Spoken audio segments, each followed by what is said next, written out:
listening to LOA Recon with the Good Vibe Coach Jeanette Ma, where we dissect the ins and outs and the art and science of conscious creation, all intended to amp up your manifesting game. Let's have some fun together.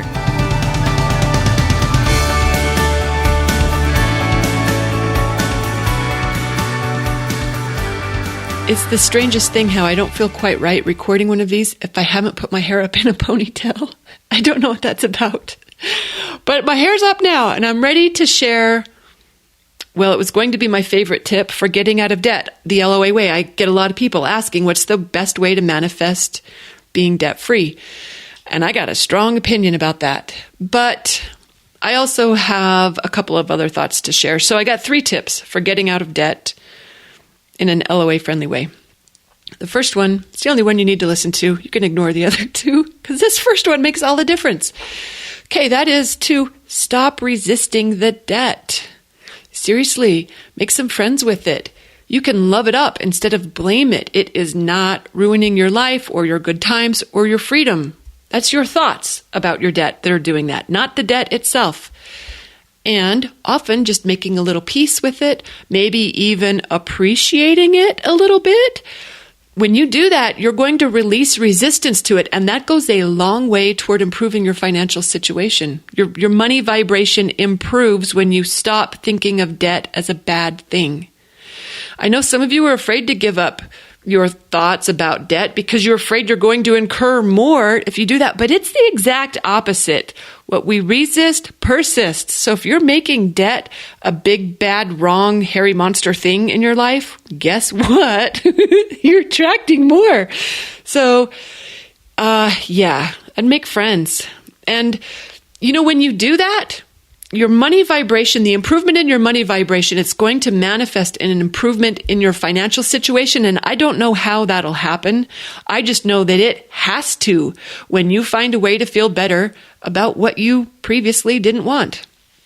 I would recommend that you revisit, if you haven't recently read Nancy Berry Jansen's guest post at Good Vibe blog called Invite Your Problems to Stay. I absolutely love that post. I just love it. Can't recommend it highly enough as a way to get a hold of this vibration or this energy on this particular topic. She wrote it. She didn't write that specifically about money, but this is a powerful concept to engage around debt. I also want to add, whatever you think the debt is keeping you from, find a way to let that into your life here and now. Whatever you think you're holding at bay because of this debt, just find a way to say yes to that. Like maybe you think that, big credit card debt or whatever is keeping you from taking a vacation that you need and deserve. This is a hypothetical example. I don't know what it is for you, but whatever you hope that vacation would do for you, I don't know, maybe you think it would give you some rest and relaxation. Well, give yourself some rest and relaxation right now. You could do that even before the status of your credit card changes. Seriously, 5 deep breaths in this red hot moment. Guess what? You just got more rested and relaxed. I'm going to do it right now.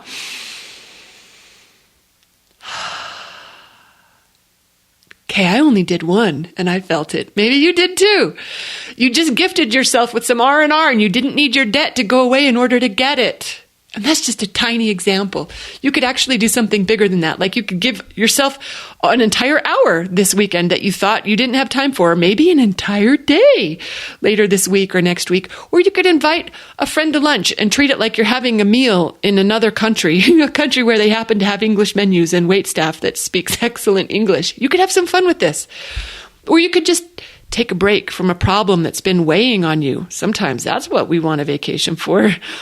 And you could give yourself that gift for just 5 minutes. Decide you're not going to think about that thing you don't want to think about, which means you decide to think on something else that feels better. Or maybe you could do it not for 5 minutes, but maybe for 5 hours even. Maybe. My point is, your rest and relaxation is not dependent on your bank account status. And when you stop making money responsible for what you want, whatever that is, you, number 1, just got what you really wanted, but number 2, you also just became a better match for more money. So cool how that works. So bottom line, I'm just suggesting that you practice having a nicer relationship with money Yes, also in the form of debt. Might sound a little a contra way of thinking about money, but it feels better when we stop making it big and bad and wrong. Okay, but I got another tip for you. I actually like this one. I know I said don't even bother listening to the other two. If you practice that first one, you're home free. But I do like the second one, and that is stop identifying yourself as someone who has all this debt that you don't want. Because as you think, so shall it be. And when you know this about yourself, you're perpetuating it. So when you know yourself to have this, gigantic student debt or out of control credit card debt, you are perpetuating that very situation. So I would suggest you start practicing thinking of yourself as someone who has your money situation well under control, or practice being the person who has a nicely improving bank account, or whatever thought works better for you than thinking of yourself as someone who's saddled with this enormous student debt or out of control credit card debt. Because that knowing, it's going to keep it present in your life. It has to. It's how energy works. Whatever we know, it keeps happening. So relax your knowing about this aspect of yourself. The sooner you can release it, the sooner you're allowing better things to happen for you financially. I do have one other tip though, and that is, I'm surprised how much I like this tip because I normally don't say, hey, action for feeling better, but sometimes practicing doing something that feels better about your debt can make all the difference in the world. And I don't know what that inspired action might be for you. I can't know. You're the only one who can know it. I can offer some suggestions, but you are the final judge on what feels better and what doesn't. But I do know this, for some people, doing something like actually getting a handle on what your debt is, that can be very empowering. For some people, it's not. But for some, it is, because you're making it out worse than it really is. When you actually look at it on paper, you realize, okay, I was maybe thinking it was worse than that. Sometimes that's what happens. So sometimes just getting a handle on it, even if it's bigger than you thought it was, just actually knowing what it is can, for some, on some occasions, feel like an empowering step. Again, it's not for everyone.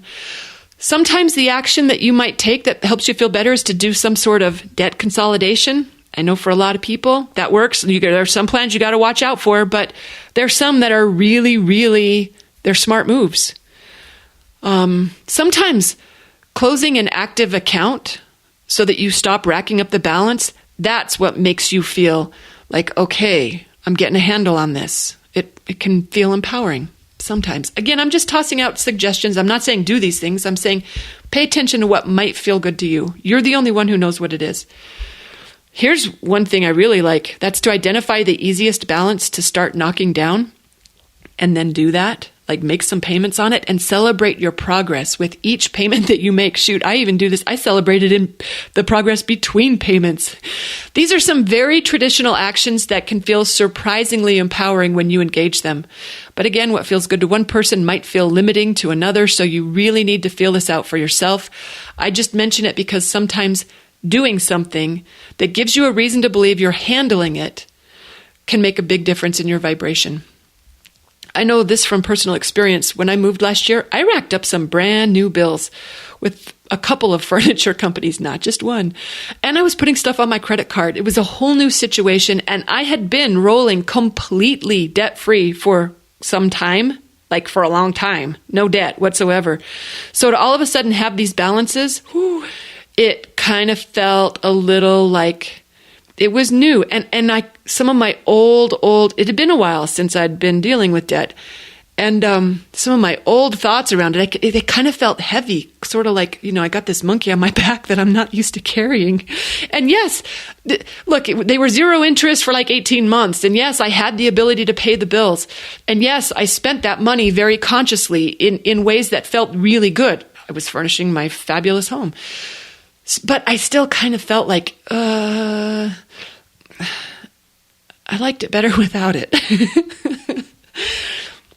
Had there been this podcast, I could have listened to my first tip, make peace with it. And it's not like I was in resistance to it, but But I did like the idea of not letting that hang out there too long. And I did exactly what Abraham suggested. I made a spreadsheet of the credit accounts from highest to lowest, and I started paying down that lowest one first in whatever amounts felt fabulous. And I got to say, they were right. Seeing that progress, it was very empowering. I had practiced this before a long time ago in my former life when I had a corporate job and was paying off a mortgage.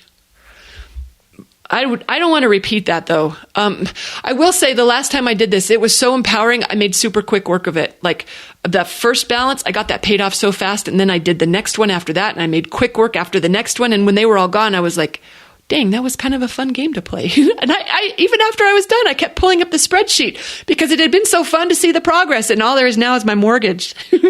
But like I said, I'd played that pay off your mortgage as fast as you can game before. And that wasn't my favorite way to roll. So I'm totally down with that debt for a lot of reasons. But what I'm saying here is there is a way to feel differently about what you've got going on financially.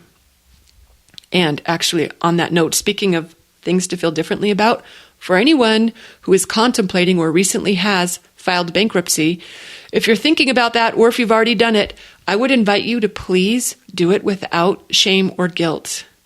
Hold your head high. Feel your strength and your smartness around it. Know that this is part of our system for a reason. And if it's time for you to avail yourself of it, there is no shame in it. In fact, you know who I love as a model for doing it with pride? Remember Tom Hanks in Larry Crown? Oh, it was a very smart and savvy thing he did to turn his house over to the bank. If you need some inspiration on how to feel differently about it, he's a great example. So what I'm saying is there's a way to do anything with a better vibration, including having lots of debt and even filing for bankruptcy. Find the better vibration.